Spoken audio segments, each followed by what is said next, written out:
मोदी जी, बाहर लोग कैसी बेहूदी पागलों की तरह बातें कर रहे हैं कि पांचों पांडवों ने अपने ही मृत पिता का मांस खाया था। केजरीवाल, बाहर लोग सही कह रहे हैं। महाभारत के कथा के अनुसार पांचों पांडवों ने अपने मृत पिता के शरीर का मांस खाया था। तो फिर मोदी जी, आप हमें यह पूरी कथा सुनाइए। हम सबके मन में इस कथा को सुनने की बहुत इच्छा हो रही है। केजरीवाल, योगी, राहुल, ओवैसी, आज की कथा बहुत ज्ञानवर्धक है। तुम सब इसे बड़े ध्यान से सुनना। मोदी जी, हमारा ध्यान तो हमेशा आपकी कथा में ही लगा रहता है। आप तो कथा सुनाइए। पांचों पांडवों ने अपने मृत पिता पांडु के शरीर का मांस क्यों खाया था? उन्होंने ऐसा क्यों किया? यह सुनने से पहले तुम्हें पांडवों के जन्म के बारे में जानना पड़ेगा। पांडु के 5 पुत्र युधिष्ठिर, भीम, अर्जुन, नकुल और सहदेव थे। इनमें युधिष्ठिर, भीम, अर्जुन की माता कुंती तथा नकुल और सहदेव की माता माद्री थी। पांडु इन पांचों पुत्रों के पिता तो थे, पर इनका जन्म पांडु के वीर्य तथा संभोग से नहीं हुआ था। मोदी जी, आप कैसी बात करते हैं? बिना संभोग के भला पुत्र कैसे पैदा हो सकते हैं?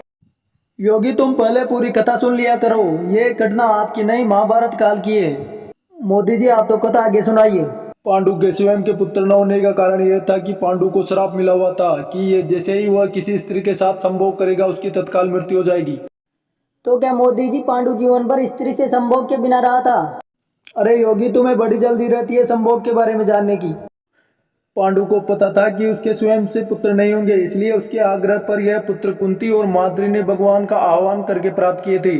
उसके बाद जब पांडु की मृत्यु हुई तो उसके मृत शरीर का मांस पांचों भाइयों ने मिल बांट कर खाया था। उन्होंने ऐसा इसलिए किया क्योंकि स्वयं पांडु की ऐसी इच्छा थी।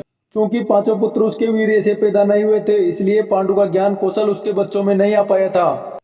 इसलिए उसने अपनी मृत्यु पूर्व ऐसा वरदान मांगा था कि उसके बच्चे उसके मृत्यु के पश्चात उसके शरीर का मांस मिल बांट कर खाए, ताकि उसका ज्ञान बच्चों में स्थानांतरित हो जाए। तो क्या मोदी जी, पांडु का ज्ञान पांचों पांडवों में स्थानांतरित हो गया था? केजरीवाल, पांडवों द्वारा पिता का मांस खाने के संबंध में 2 मान्यताएं प्रचलित है। प्रथम मान्यता के अनुसार मांस तो पांचों पांडवों ने खाया था, पर सबसे ज्यादा हिस्सा सहदेव ने खाया था। जबकि एक अन्य मान्यता के अनुसार सिर्फ सहदेव ने ही पिता की इच्छा का पालन करते हुए उनके मस्तिष्क के 3 हिस्से खाए थे। पहले टुकड़े को खाते ही सहदेव को इतिहास का ज्ञान हुआ, जबकि दूसरे टुकड़े को खाने पर वर्तमान का और तीसरे टुकड़े को खाते ही भविष्य का ज्ञान हुआ। यही कारण था कि सहदेव पांचों भाइयों में सबसे अधिक ज्ञानी था और इससे उससे भविष्य में होने वाली घटनाओं को देखने की शक्ति मिल गई थी। तो क्या मोदी जी, सहदेव मेरा भी भविष्य देख सकता है? योगी, तुम्हारा तो भविष्य मैंने देख लिया है। तुम देश के आने वाले प्रधानमंत्री हो। शास्त्रों के अनुसार श्री कृष्ण के अलावा वो एकमात्र शख्स सहदेव ही था जिसे भविष्य में होने वाली महाभारत के युद्ध के बारे में संपूर्ण बातें पता थी। इसलिए श्री कृष्ण को डर था कि कहीं सहदेव ये सब बातें औरों को न बता दे। इसलिए श्री कृष्ण ने सहदेव को श्राप दिया था कि यदि तूने ऐसा किया तो तुम्हारी मृत्यु हो जाएगी।